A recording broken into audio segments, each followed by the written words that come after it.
Hello, everyone, and welcome to the RotoGrinders Daily Fantasy NFL podcast. I am Davis Mattek. You can find me on Twitter at Davis Mattek.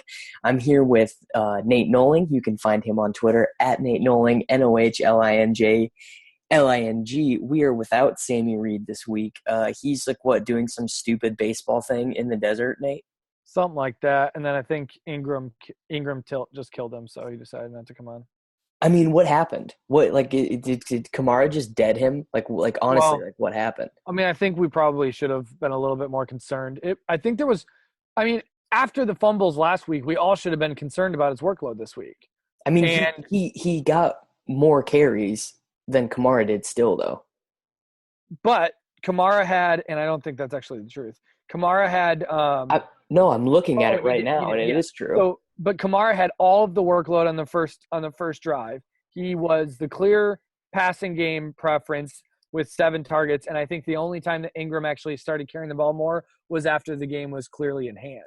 Like, Kamara was the one who, even during the goal, it got down to the goal line, and I think on the 10-yard line was where they gave the ball to Kamara and got him Ingram's work. I mean, it wasn't just that Kamara had a good game. Kamara literally had the workload. He had the workload. Yeah, I do think Ingram had 4 carries on that last drive. So that is definitely a thing. And it was after the game was clearly in hand. But the first half when the game was – it was tilting, dude. It was tilting. I don't know how bad I should actually feel about the I feel dumb because I looked back and really I think it was all one report, one beat writer who was like, no – 0% chance the workload changes. Ingram got all the work in practice still and stuff like that. I think we know Sean Payton and we know NFL coaches are stupid about these stupid fumble issues and things like that. I think I probably should have felt a little bit concerned about jamming him in because I jammed in Ingram everywhere in cash. I definitely thought he was a lock.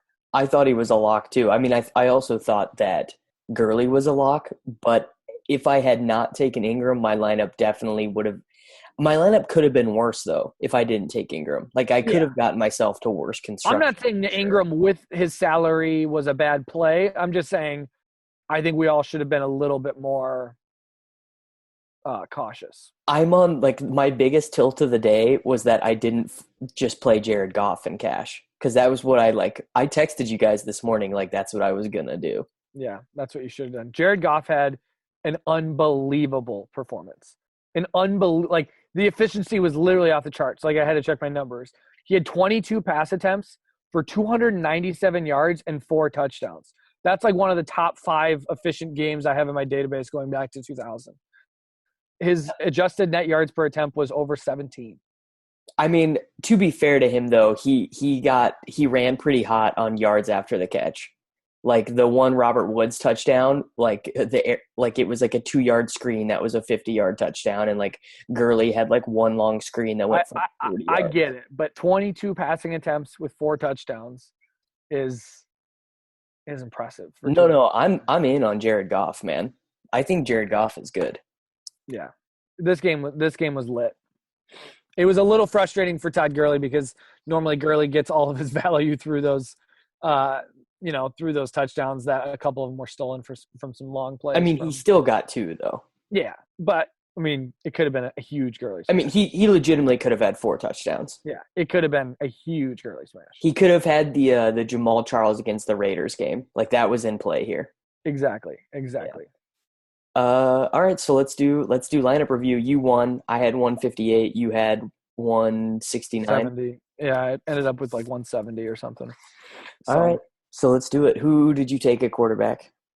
Quarterback, I ended up with I went with the Wilson Baldwin stack. I think earlier in the day it was tougher to build lineups, but there was a whole lot of value that opened right before lock, and I think that was the story of the day. It was all about Trey Burton changed the whole complex of the day, and Ivory too. But I ended up not playing Ivory. But just the news that came out, I think threw everybody for a tailspin right before lock, which I don't know. I kind of like because dealing with NBA the last couple of weeks, it's always I don't know. I actually like late news because I think it gives an edge to people who know how to make last-minute decisions where a lot of people, I think, freak out and overvalue some news and jam in guys like TJ Yeldon and stuff in there, which probably wasn't the sharpest move. But so I went with Wilson just because I had a little bit more value after the news. And the Wilson play was pretty straightforward to me. The Wilson play was good. He's been the best. Like he's playing at the top of his game right now. He didn't actually have that great of a game. Like he lucked out because of his massive rushing workload in this game. Like, and then the last drive that he had was pretty hot. But he had 10 rushes for 77 yards, which really boosted his value because there were some drives where he was not able to pass the ball at all. And this Washington defense with Norman actually looked really good. So, I was honestly not crazy. I was not crazy about your Baldwin play, given the Josh Norman thing going on there. Well, I mean, here's the thing with Baldwin. I think just with his price, I just felt, I don't know. Baldwin's one of those guys where I think when he gets the targets, it's going to be a good spot. And so this Seattle team can't run the ball. And so it was just like, okay, I think the passing attempts are going to be there. And I thought last week was pretty fluky where he let a lot of people down. So I thought I was going to get him at a depressed ownership too. And he was depressed. Like, I'm honestly looking at the box score. I'm like very surprised that both Paul Richardson and Lockett had such bad games, both in terms of like results and in targets in a game where they had no running back. Like they had, outside of Russell Wilson, they had 15, 18 rushing attempts by running backs. Well, I mean, Russell Wilson had a bad passing game. I mean, Russell Wilson literally had an adjusted net yards per attempt of 5. He had 45 passing attempts, and he had 2 egregious picks. It was not a good game. We lucked out because of that last drive. No, I didn't take Russell Wilson. I played Dak Prescott. Oh, you played Dak. Okay, I thought you played – I switched. Dak was pretty similar, though. Dak put up 26? Yeah, I do actually feel that Dak was a better play, though. Dak probably was. I think the only fear with Dak that I always end up having in cash is that you think Zeke is going to dead him. Yeah, that Zeke just can take those touchdowns. Where with Russ, like that Seattle doesn't have a running game. So Dak CJ Prosise is going to be so hot once they activate him, like for real. Yeah. So I mean, that's my thing is with quarterbacks, like you so need those passing touchdowns. That's why like Rodgers always had such a weekly high floor because that he's going to run the ball or pass the ball in the red zone. So, yeah, running backs, Gurley and Ingram for both of us. Yeah. I mean, Gurley for me is almost just a weekly play, and this specifically, I don't think enough people talk about, but this was a pretty smash spot for LA. It was a really fast-paced, it was the fastest-paced game of the week. Yep. Projected to be a really fast-paced game, and I think this LA offense is just like overall just a really efficient offense. And I think, I think a lot of people still don't believe in Goff, but man, they move. He's the ball. Good. Jared Goff is good. Yeah, they move the ball. Unfortunately, Gurley actually still got a lot of his workload taken again from at the end of the game by Aaron Jones or Malcolm Brown. Malcolm Brown, but also, in the first half of the game. Tavon Austin still getting looks, and it's the most frustrating thing in the world. But Tavon Austin was still getting some spots back there, which was frustrating. But overall, Gurley still made up for it with the 2 touchdown rushing. But if you didn't get those rushes from Gurley, it would have been a rough game because he only ended up with 3 targets, which I think is a season low for Gurley. All right, so are we gonna talk about our big debate of the week here? Yeah. I mean, we can do it. Talk about your third running back play. So my third running back play, Chris Ivory, and your flex play was Jack Doyle. And Jack Doyle did have one more PPR DraftKings point than Chris Ivory did, but I'm very convinced you made the wrong play because I think that what is the worst case scenario you could have seen for Ivory's involvement here, barring like a fumble or an injury? I thought it was pretty possible it was just a shaky workload. Like, I understand that afterwards you can say, oh, he got 20 carries. The workload was so promising. But, like, I very easily could have seen if Yeldon broke 1 or 2 that Yeldon could have gotten more workload in this game. Like, it wasn't to me, it wasn't something that I can guarantee. Where Doyle, literally, this is Doyle's last 4 games target-wise. 9, 14, 7, and 11. He gets the red zone work. Doyle is like a guaranteed part of that offense. Over the last 6 games for tight ends, he is leading all tight ends in target share over the past 6 games. He has a 27% target share over the past 6 games, which is huge for a tight end. Like, that's more than most wide receivers over that time period. So I thought for Doyle's price tag, like, it clearly was, like, to me, something where I just trusted that workload. Like, I mean, I thought Doyle was an incredibly strong play. Like, I wrote him up in my column, and for a while I was toying with the Burton Doyle combination that you went with. But at the end of the day, I can't turn down a running back who I think Ivory's pretty good. And I also think, like, worst case scenario here, he gets 10 carries, 2 targets, and 1 crack at the goal line. And it ended up being better than that. And really, he should have scored. He really from like a tight end standpoint, getting that many targets where you could literally project 10 targets for him and not be above, like, and not be an insane projection. Sure. He's getting a higher target share over the last 6 games than Julio Jones, Alshon Jeffrey, Keenan Allen, Larry Fitzgerald, and Demaryius Thomas. That's a very high floor for a guy who's 4.3K, where you know that workload. And instead of freaking out over some last minute news and just giving Ivory all of Fournette's workload, which you couldn't do, and I think some people were, I don't know. I don't think it was fish. And I get why you're like, oh, the running back workload is just more guaranteed. But in this instance, it's not. Doyle I think the running back workload is more guaranteed. In a normal offense, yes. But when it's a backup running back coming in who we've seen struggle with efficiency, and we know that Jacksonville made this call literally the day of. This wasn't like an injury where Ivory was getting the workload all week, and they game planned for it. Very easily, if Yeldon would have been hot, I mean, the fact that there's no way Doyle doesn't get 7 to 10 targets in this game unless he gets injured. The fact that they did it the day of actually made me feel better about Ivory, because I thought it would just be like the last time Fournette didn't play, where Ivory played, I believe, 54% of the snaps and, like, out-touched Yeldon 2-1. Yeldon was just way better on the touches he did get. Yeah. I don't feel fish about it at all. I get how it would seem that way from, like, a first look of just running back workloads more guaranteed. But yeah, the fundamentals of playing a tight end over a running back for basically the same price feels bad. But when you add in all of the contextual factors, I don't think it is. Fair enough. All right, wide receivers, we all had the lock of the week, T.Y. Hilton. What was he owned in GPPs? I know that I didn't take him in GPPs because I knew he would be like the play. Yeah, he was like 27 or 30% owned in GPPs. That was a bad fade by me. Not results wise, but at only 25-30%, I should have had more of him.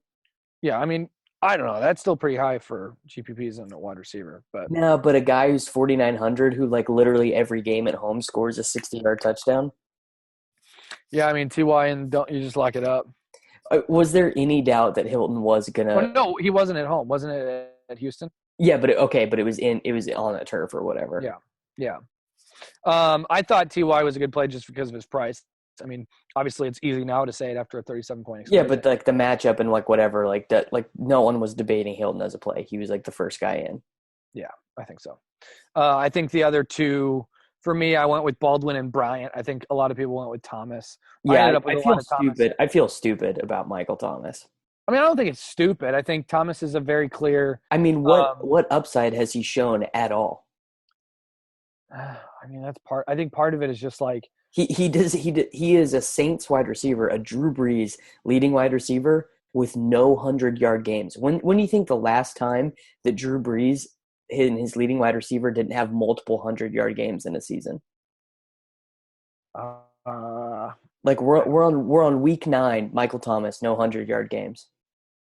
I know, but still, the 8, 11, 8. I mean, the targets that you could have projected, 10 targets from Drew Brees at home. Two touchdowns on the year, hasn't scored one since week 4. I understand that, but 10 targets at home I don't think is a bad play. I just think it didn't – I mean, he had – what did he convert? Eight of those targets? I think he even kind of ran hot to get the stats he did get. Yeah.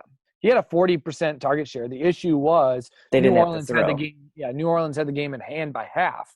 So it was like I actually think Michael Thomas could have been a fine play. It was just it didn't work out. I don't think he was a bad play, but I think like. Do you really think playing a Drew Brees wide receiver at that price that's going to get 10 targets at home is bad? No, I Drew don't Brees think it's just so unreal efficient at home over his career that I don't ever think that's. I always think it's plus EV to get shares of that off. But the reason I settled on him was just because I didn't really know what else to do with the money at that spot. Like, I hated every wide receiver underneath him down to Dez. And like I just felt like wide receiver was terrible this week. Like, who really jumped out to you outside of Hilton as like a great play? Dez was like the lock. Dude, Terrence Williams had his game though. I know. But to me, like all week, Dez was a lock. I actually had Dez above projected for more raw points than Michael Thomas at like an $800 discount. I felt a little skittish about him just because of playing against Peters, but this is actually crazy. So Cowboys wide receivers, 9 receptions for 141 yards for Terrence Williams, 4 receptions, 24 yards, and 2 touchdowns for Cole Beasley. Like, Dez had the worst fantasy game out of. Well, Dez also got hurt and didn't play the last 2 drives. Yeah, but still, though. Yeah, I'm just saying. I think after the game. I mean, did you read all the Cowboys things after the game? How they were all frustrated about the crappy stadium and the lights and the sun blocking their eyes in the whole first half, so everybody had drops.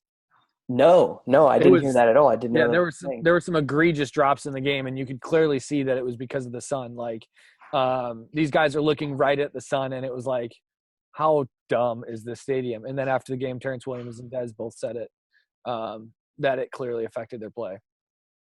I mean, it probably affected the other team equally, right? I mean, or no, because they were going away from it. Yeah, when you switch. Did you see the Tyreek Hill play? I did, and it was that. Talk about luck boxing it. I mean, how does that happen? I've ever seen. Like, I've never seen anything like that. I've been watching football my whole life. I've never seen anything like that. I mean, that's just egregious defense. And I don't know how you let that happen. If the Cowboys would have lost that game, it would be even more mind-numbing. Thankfully, they did not. That would be so Cowboys. Are the Chiefs maybe not as great as we thought? I think the Chiefs are good. I think where they were performing was just obviously a little bit I also think Dallas actually might be a good football team. I mean, yeah.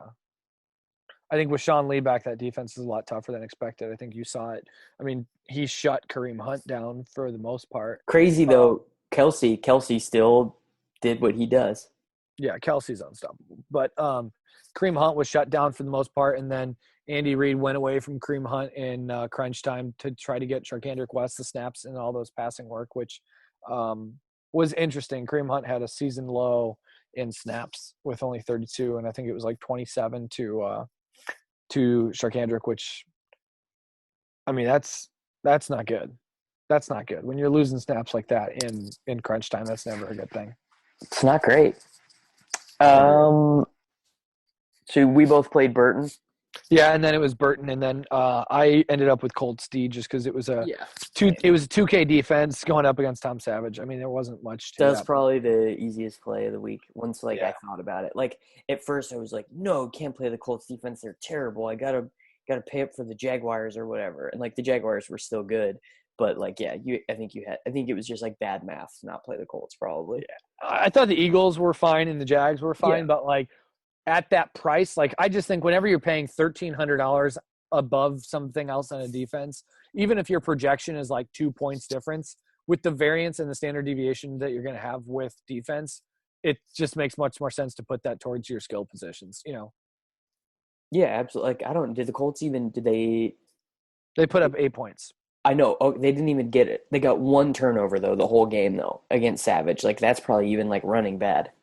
Well, the reason they ran bad was because the one Houston only scored 1 offensive touchdown. The other one was a interception return from an egregious Brissett pass, which hurts their defense because it counts those points against them. That's crazy on DraftKings that it counts that way. Yeah. That's insane. That's a terrible rule. That's worse than them not including the Sunday night game. So, yeah. All right. Are we ready to look at some things we learned? Yeah, I mean, overall, I think it was a pretty straightforward week. I mean, I think like most of the guys that we thought were going to do well, most of the cash plays did. I think other than Ingram, like Ingram was the big cash Yeah, disappointment. he was the bad chalk. I think, if you're looking at raw box scores or if you're looking at raw totals after the week, obviously the top 3 running backs are going to surprise everybody. I don't think anybody thought Kamara, Clement, and Matt Forte would be your RB 1, 2, and 3. Clement balled out. Dude, he did. And I don't think anybody would have assumed that those 3 would be your top guys. But, I mean, I wasn't too surprised. I think, obviously, those guys, I think, were somewhat surprising. But overall, if I look at the week, a lot of things played out the way that we thought it would. I think AP is just getting crazy volume here. I don't care how inefficient he is. If he's going to continue to work like this, I mean, he might be more. I never think about him as a play because it's like AP, and I can't. I think I would my computer would shut down if I tried to put him in my lineup. But there's no way your nerd box would let you play Adrian Peterson. Dude, I know. I mean, Drew Stanton completing half of his passes and throwing 2 touchdowns is not something that I predicted as being possible. No, but the workload that AP got is just dude. Carlos Hyde though. Carlos Hyde 9 receptions. Yeah, that was nice. That was very nice from Carlos Hyde. That was who I had before the Ivory thing. My pre-Ivory news team would have been very good. But I mean, literally, AP had 37 rushing attempts. Do you get that? I mean, that will not. I predict that he will not top 22 for the rest of the year. Okay, but he had 37 rushing attempts with 4 targets, and since he's been in this offense, he actually is leading the league in those 3 games for Arizona in overall offensive share. He's at 45.3% of the offensive snaps were plays towards him in these 3 games, which is obviously this one game is blowing things a little bit out of proportion, but still, that workload is something that needs to be talked about more than I think we are. I mean, I refuse to. I'm not going to buy into it. I won't. Okay, I would say he's the way that some people would play like a Jordan Howard. I think I would play an AP. So if I could go back in time and tell myself that Adrian Peterson is playing the 49ers, just try to make myself more apparent that that's a thing, I would play him. But I think the fact that they played the 49ers made Drew Stanton being the quarterback not matter that much. But the fact that Drew Stanton is their quarterback is going to keep this from happening again. Yeah, I agree. I mean, I think it was obviously, a nut. I mean, but I think you could have projected him to have 22 to 24 carries. Yeah, I think you could have, and I think that would be valuable in this matchup if I was going back and re-projecting this week again. So 22 to 24 carries at 4 yards per carry. I mean, you don't need crazy efficiency to be a good play at 5.6, which I just feel bad because I didn't look at AP at all this week, and I probably should have. Yeah. Something I learned for the Panthers, their passing game with no Benjamin, it's Funchess, it's McCaffrey, and then it's a little bit left for Samuel, and they're just going to try and run a lot. Mm-hmm. Cam only completed 13 passes to 3 separate wide receivers. Wow. That's pretty crazy. McCaffrey actually outrushed Jonathan Stewart, but Stewart fumbled twice in this game, and they still went back to him. They do not want to fully turn the ball over to McCaffrey. Which is nuts. I mean, he did have his highest rushing attempts of the season, though, with 15, which is encouraging. The 15 rushing attempts and 6 targets. I actually think seeing how much he was touching the ball is encouraging. I mean, I should have played him over Ingram, I think. I had him in for a little while. I was looking at it. Over Ingram, I think would have been tough. Well, I mean, looking back now, like I was saying. Yeah, it's hard to divorce what you think of right now versus what your thoughts were earlier. But I mean, McCaffrey was a pretty strong play, I feel like. Yeah, at 6.5 going up against Atlanta. One of Atlanta's biggest weaknesses is giving up passing running backs. But I actually don't look at McCaffrey as much as a passing running back because of how much they snap him out. Yeah, he's a slot wide receiver. He basically runs different routes than most of these. So it's everybody was talking about Atlanta's defense giving up to running backs, but it's if he's running wide receiver routes, he's not running those against the same guys that are getting destroyed in the linebacking unit. So But yeah, McCaffrey was definitely a strong play this week. I just think Ingram for what was he, $1,000 more would have been tough to fade before snap or before lineup lock at least. You know who is an absolute stud that we've said like every week, but I think it's just so important that we continue to say this? Who? Carson Wentz. Dude, he's the GOAT. 51 points on the Denver Broncos. Literally, like all week, it was like, man, that price tag is so freaking. But it's Denver. I'm like, well, you can't do this. You can't do this. And then he goes out, and in 27 passing attempts. I mean, Goff was the better play given the context of the game than Wentz was, though. But still, like to put up this efficiency versus that defense, like defensive adjusted. Wentz had an incredible game. And Alshon with his first like big Alshon game of the year, 84 yards, finally, 2 touchdowns. Finally did something with all the air yards that he's been getting. Yeah, Corey Clement led the backfield in touches in Ajayi's first game. Blount actually had more carries, and Smallwood still had 5. I don't know. Do you even care that Jay Ajayi is on the Eagles now? No, I mean it just makes me want to fade the whole thing even more. Like I'm not going to look at their running backs. The only people I'm going to look at on this offense is Wentz. Naked Wentz, I think, is okay because I think a lot of times you're going to want to try to stack him with somebody, but because he's so proficient at getting the ball to different guys, like it could totally be a Torrey Smith smash spot where he gets 100 yards or Nelson Aguilar breaks one or Alshon breaks one or Ertz does. So I think naked Wentz is just the way to go in tournaments. I'd probably always try and stick him with one of the wide receivers in a tournament, actually.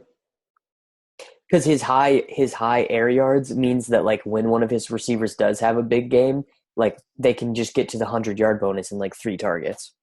Mm-hmm. Yeah, I mean, I guess that's fair too. He can spread it out. He's got so many guys he goes to. Jeremy Maclin, Nate, not dead. Not dead. Like but I think that's more like of a really not dead. I don't think we ever thought Jeremy Maclin was actually dead. I think it was just Flacco is just Flacco. Yeah, he threw 52 passes. Yeah, and so I don't feel any different about about Maclin going into the week. It's more of just like Flacco. It's going to take quite a bit of passes for him to be a competent quarterback. You know what though? I believe that Derrick Henry is overrated a little bit. I think. You think so? I just think that people talk about him and the Titans in the way that like I used to talk about football when I was like 21, where I'd be like, well, if the coaches like 12 months ago. Yeah. Like if the coaches would just give all the touches to this player that I say is really good, they would just gain 10 yards a pop and they would score touchdowns all the time. And I don't know, like Derrick Henry is not Bo Jackson, right? No, but it is true that their offensive line is very, very, very good. Yeah, but also, you know who else is good? Former league-leading NFL rusher DeMarco Murray. True. Like, I don't know. Like, somehow all these people who really like Derrick Henry have turned DeMarco Murray into, like, the Thomas Jones, Jamal Charles thing. No, I don't think it's that bad. No, but people act like it is, though. People act like Murray is, like, as bad as Jones was in that season. I mean, I think it's egregious. I mean, he's been slightly more efficient, but not even that much. And I think Murray or DeMarco is clearly a better pass catcher. So, I mean, I like Henry. I think he's good. I just think it's someone that like Twitter has been like, he's amazing. I mean, everybody loves those young, semi-looking athletic guys who then behind an offensive line look elite because when they get holes, it looks like they're unstoppable. Buck Allen, 7 receptions from Javorius, man. Yeah. Javorius. That was it's always good. I mean, you can't count on that though. Like tomorrow or next week, Alex Collins could come out and get 24 rushing attempts I mean, he got 13 rushing attempts in this one. Yeah, but I don't know. I just you can't count on that backfield right now. Jared Cook, he balled hard on the Dolphins. Which, yeah, Dolphins. No, but I mean, Jared Cook like is kind of their best pass catcher for fantasy right now. Yeah. That's bold, but I don't know if I'd go that far. I mean, Cooper just like barely exists to me. And Crab? I would Yeah. take Crab over. Crab's very good. I think Crab's still underrated. Crab's just unbelievably consistent. I mean, just not a good year for the Raiders in general, though. Like No, yeah, their offense they is just definitely suck taking and a they step keep back. getting beat. Maybe Latavius is the secret weapon. You pull Yeah. him out and everything falls apart. So kind of crazy for the new look Miami Dolphins with Noah Jai. 9 carries for Drake, 7 carries for Williams, 6 receptions for Williams, 6 receptions for Drake, receiving touchdown for Williams, no touchdown for Drake. I don't know. The only important thing that happened was right as JJ scored his first touchdown, Jarvis Landry on Twitter just adding him and blowing him up was the best thing of the week. Wait, in like what context? Like calling him out or like being excited for him, and it was just like, how great is that after he leaves, he gets his first touchdown and Dolphins guys are all rooting for him. Jarvis Landry was 5th on the team in receiving yards with, I don't know, a lot of targets. I don't have targets in my box score. Well, that's a bad box score. I mean, Jarvis Landry, it's Jarvis Landry. We know who he is. He's just the worst. He's the worst. Is he your most hated, like, player? Is there anybody else that you hate more than Jarvis Landry? I don't know specifically if I hate him the most, but he is the embodiment of the things I hate about football the most, yes. Because he does not do anything that creates a winning culture or points or anything. He's bad. 7 targets, 6 receptions for 32 yards. He did score, though. With 26 yards after the catch. Oh, my God. I mean, he's basically Darren Sproles, kind of. But not as fast. Or athletic in any way, shape, or form. Yeah. Did you learn anything else, my friend? Not really. I mean, like I said, I think every Washington running back is the worst running back. Dude, Chris Thompson is still gonna, like, when he get that many passing targets, like on DraftKings, you always have. I don't even think about him as like a running back. I meant Kelly and P. Ryan. Oh, okay. I was gonna say, obviously those two. I don't play guys on DraftKings who do not have passing upside. I just don't. Yeah. Doxson though, finally a multi-catch game. Finally. Took forever. He like legit right now entering the starting lineup, like right now, he's gonna lead the Redskins skill position, or I guess wide receivers in fantasy. Vernon Davis. Vernon Davis is the one who gets all the work, dude. Yeah, but Jordan Reed will play again for another 3 weeks before he gets hurt. No, Jordan Reed can't finish the game healthy. Vernon Davis had 9 targets for 72 receptions. Why don't they play Vernon Davis like a wide receiver while Jordan Reed is healthy? I mean, they should. They have all these problems, like they're giving targets to Jameson Crowder and Ryan Grant and Brian Quick, and like why wouldn't they just play Vernon Davis? Yeah, I mean, he had a 30% target share this week with 93 air yards and led the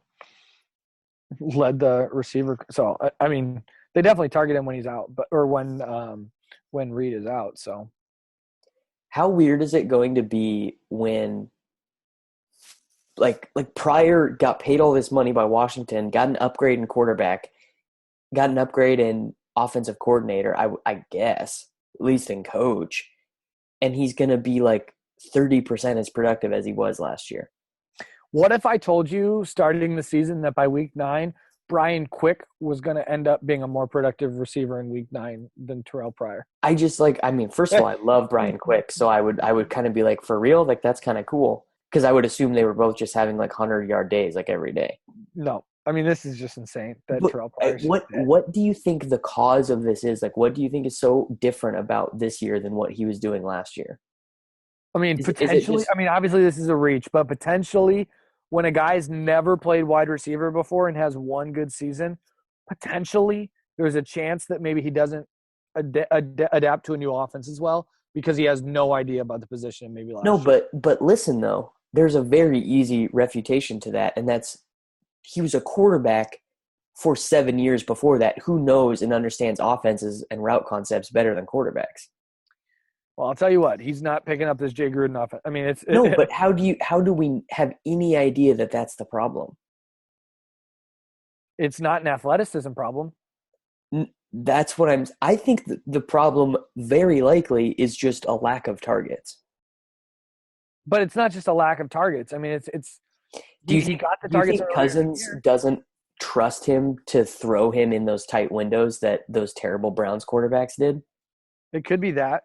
It could be that. But I mean, it was like Pryor started the season getting targets. Week 1, he had 11 targets. Like he started the year as the guy. It's not that he was never given the opportunity to be the guy. Yeah, I'm not saying he's been good. I'm just saying it's one of the most perplexing things because it's not like when you watch him play, you're like, well, this guy can't play football. I know. I don't get it. He's an athletic freak who, I mean, there's got to be something that he's either not understanding he's not running. No, but this is like we're not talking about a guy who give it like the anecdotal evidence would suggest that he understands offenses. That must be something with. I mean, I have no other way to explain it. It's something with Cousins or with Gruden, I think.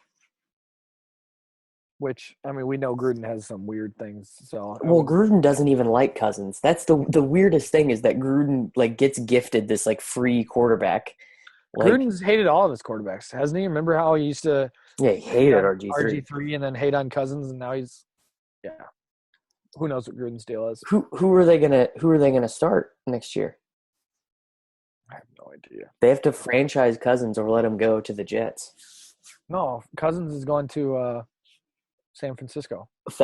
Cousins, like the Jets have enough cap room to make him richer than Flacco and Brady combined. Like you don't even understand the amount of cap room the Jets have. Can you imagine? They could afford to give him a $50 million contract and they would still not be at the salary cap. Ugh. Do you understand that like they could guarantee him $50 million for 2 years? That's crazy. That actually would be fun to watch him get the ball to Safarian Jenkins and No, it would be very fun for an NFL quarterback to be guaranteed $50 million a year and then for his coach to be like, I'm not a fan. Yeah. It would be crazy. Yeah. All right, so let's move on to 2-game slate. Yeah, man. All right. We have Seattle at Arizona. That's the Thursday game. Detroit at Green Bay is the Monday night game. Are you going back to the Hundley goat? I am not. I think whenever Green Bay is on the slate, I think their opposing quarterback's always in play. I think Stafford's the lock in this 4-game slate or this 2-game slate. I mean, I think. See that makes me think that you should just make 150 Russell Wilson teams. If people are gonna, if Stafford is even going to be 40% owned. Do you understand how bad this Green Bay secondary can be? Especially with the fact that Stafford passes the ball as many times as he does. Yeah, but it's Stafford Russ Hustle and Russell Wilson. An average of like over 40 times a game. I don't know, dude. It's hard for me to see an instance where Stafford doesn't get 40 passing attempts versus this team. Yeah, I mean, I can say to you right now that I think Stafford is like maybe the better math play, but the better theory play, if you're telling me right now that Stafford is going to be the most owned, is to make Russell Wilson teams instead. True. Because how many points better would you project Stafford for than Wilson, or would you even at all? I wouldn't. Yeah. I mean, obviously Wilson's. And there are no running backs on this slate. There are 0 running backs on this slate. Aaron Jones. Yeah, but Aaron Jones is going to be a massive dog, and his quarterback is terrible. I still think Aaron Jones is in play. Yeah, so we got Aaron Jones. Are you playing Adrian Peterson against the Seahawks? No, I mean, I think that the only other guy I'd play it's one of Theo versus Amir. I'd probably go Theo in this spot just because I think it's going to be much more of a passing game for Detroit than a rushing game. And Stafford has quite a bit of passing work in the red zone, which hurts Amir's touchdown equity. So I'd probably go Theo in this spot. Nate, do you remember the game against Atlanta where Ty Montgomery had 10 rush attempts, 7 targets, and 2 touchdowns? And we came on this show and we were like, good God, man. Ty Montgomery. He's like David Johnson, basically. And week 2? He's dead now. Somebody stole his job. Like he played 7 of 55 snaps in that Saints game 2 weeks ago. How crazy is this? Here's his DraftKings points by week, starting in week 1. 19.3, 29.0, 13, 2.8, 4.1, 2.5. Talk about that. Man, NFL, life comes at you fast, man. Life comes at you so fast. Dude, maybe it's just that running backs like I mean, this It's such a fungible position. Yeah, it's just so fungible. It just doesn't matter. Yeah, like Aaron Jones just is the GOAT now. And you know what? If Aaron Jones gets hurt and Montgomery balls out, Aaron guess Jones who is doesn't have a gonna job? hurt his rib a little bit, and then timeout will be back. And I will say, here's my biggest take: is that if Procise plays against Arizona, he is like the lock of locks. Here's my one issue with that, because I thought about that before the show. But here's the issue. It's a short slate, or it's a short practice week. I don't think they're going to have as many pro-size plays drawn up, and I don't think he's going to be as much of a part of that offense as it would be if we knew he was coming back and there was a week of game plan and play calling for him. Don't you think? I mean, I think that Pete Carroll probably keeps stuff like that in his back pocket. Yeah, potentially. I just think Procise, whenever it's a short week like that, you always have to think through. Procise has been on the team, though, so like that stuff is in the playbook. Yeah, true. I don't know. I'm ready for Procise to come back. Like I picked him up in like seasonal leagues and stuff because I'm like every other running back on their roster is so bad. Davis Mattek seasonal talk. That's what the people tune in for. Well, it's just like I think Procise has like easily the most like winning this specific slate upside. Give me some of your other week 9 waiver wire pickups. I mean, I don't know. Terrence Williams? Terrence Williams is like the classic, like who are other guys that used to exist like him? The guy who played for the Bills, Lee Evans. Okay, yeah. Way back. Yeah, Lee Evans, like guys like that who just like 1 week they catch like they have like 120 yards and a touchdown and then they don't do anything for like a month. That's Terrence Williams. He's like the third wide receiver on the team. Hey, here you go. Here's a slate winning take. I mean, we all agree Hundley's like terrible, right? Yeah. I mean, he's had a couple weeks now. So couldn't Abdullah just get like 25 carries here if Hundley's like really bad? Yeah, he could. If Hundley throws a pick six to start off, and then it's like 3 quick 3-and-outs, and all of a sudden Detroit's up 21-0. Yeah, if Detroit moves the ball and gets in a really efficient spot, yeah, I could see that. Yeah, I just think, like I was saying earlier, I don't think Amir's touchdown equity is as high because of how much they throw. The red zone. But it's like I would never play Theo Riddick in this slate, I don't think. Would you? Yeah, I talked about it earlier. I'd play Theo over Amir. I think Detroit's going to pass the ball in this game.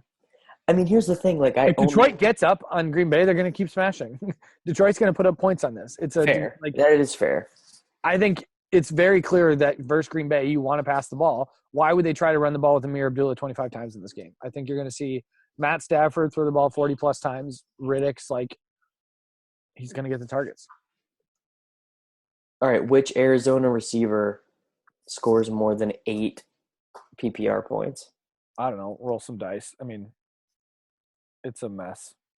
I mean, legitimately, one of these guys getting deep for one could swing $200,000 on this slate. Yeah, it's so hard to. I don't know what to do with that. I just fade the whole situation right now. Who's your favorite for their price? Detroit Lions wide receiver. Tate. You know what's crazy? TJ Jones, 17 targets the last 2 weeks.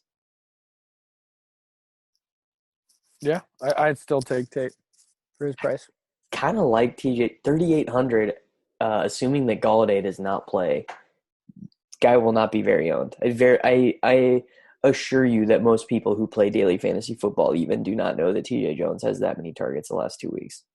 Yeah, that's good. I mean, that's especially. I mean, this is what you're talking about on these primetime slates. So yeah, I don't care about what is the most mathematically optimal decision on this slate. If you want to build the cash team, you go Stafford, you go Aaron Jones, you go. Which Seattle running back do you think? I mean, if you get word on Procise, but the issue is you're not going to before tomorrow, so it's Riddick. I think Riddick would have to be the. I don't know.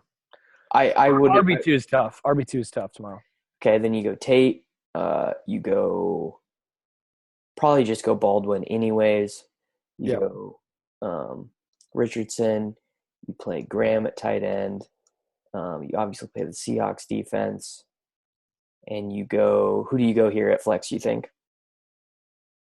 Cobb or Abdullah? Or Riddick? Probably Riddick. I don't know. Yeah, so there you go. That's a boring – but that's not – it's a boring cash that you who cares?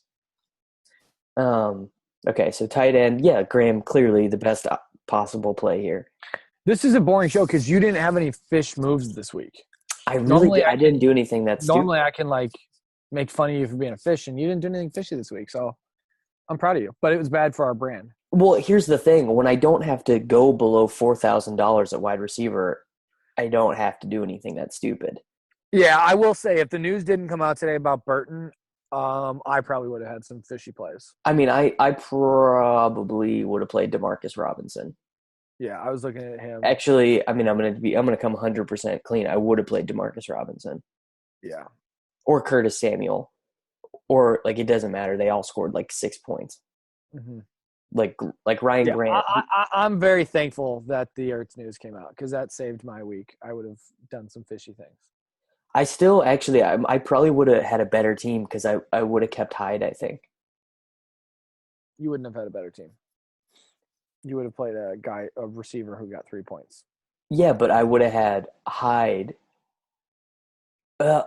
Hyde over Ivory. Yeah, Hyde and Ingram. Yeah, I mean Hyde was good though. Yeah, I still don't. I still think it would have been a mess. Yeah. Okay, so tight end in this slate. I mean, I kind of think Gresham is actually the GPP guy. Oh no, you know who it is? It's double L Luke Wilson. Oh, that's actually who it is. Because he's the one who can have the one target for 10 yards and a touchdown line. Like he had today. Oh, I did not even know that, honestly. Yeah, today he had 2 targets, 1 reception for 10 yards and a touchdown. I honestly did not know that. Well, you nailed it. So that was. But yeah, that's the Luke Wilson line. He does that 3 times a year. Yeah. Boom. Yeah, I'd be fine with that. Tight end on a 2-game slate like that. Well, and the thing is about the 2-game slate is that 2 of these offenses are unplayable. Mm-hmm.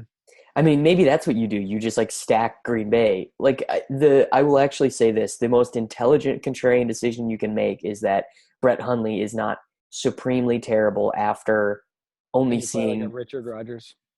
Well, no, just Brett Hundley's only played 6 real NFL quarters. He's just had 13 days to prepare for this game. No, 15 days to prepare for this game. He could be ready to play here. Yeah, I can see that. If you just ran out 150 Hundley teams and he has 24 DraftKings points, you're crushing the field. Probably. Yeah. I mean, I'll be honest. I don't play primetime heavily. But there's no one really to pay up for on this slate, though, is the thing. It's not like you're paying up for Julio Jones in this slate. Julio Jones, who's going to drop a wide open touchdown in the end zone. Yeah, I mean, Julio Jones is the worst, but how egregious was that today? He's having a bad year. The Falcons as a whole are having a bad year, but he's very emblematic of it. Yeah, he hasn't been great. Yeah. Hasn't been great for those who thought he was a better pick than Julio or than AB round 1 this year. Did you think that, Nathan? I did not. Good for you. I love AB. All right, I think that's going to do it for us here. Yeah, that's it for me. That was a little bit more of a relaxing show without Sammy the Fish to ruin us. Well, yeah. Did Sammy have any fish plays? Sammy had some fish plays because he ended up with less points than you. He had 154.5. So just looking at my team, I bet he just had a different quarterback than me. No, I think he had Lamar. Who did he have? Oh yeah, he did play Lamar Miller. So he had a 2v2 versus me somehow. That was worse. Which is he might have faded Burton too. I think. No, he's not that stupid. I thought he thought Burton was a better player. Let me tell you this. If anyone you know did not play Trey Burton, they're not good at DFS. They don't have the tools to be good at DFS. They don't understand the concept of how it works. Like, that person will never get it. They will never understand the purpose of the activity. Just leave them be. Like, if your tout was like, he's a good tournament fade, they don't understand the activity. They don't get math. They should not do this anymore. 2.5 min price tight end. He was the lockiest 2.5K DraftKings player has ever been. Yeah, pretty much. Yeah. All right. On that note, boys, that's going to do it for us here. We'll see you back bright and early next week.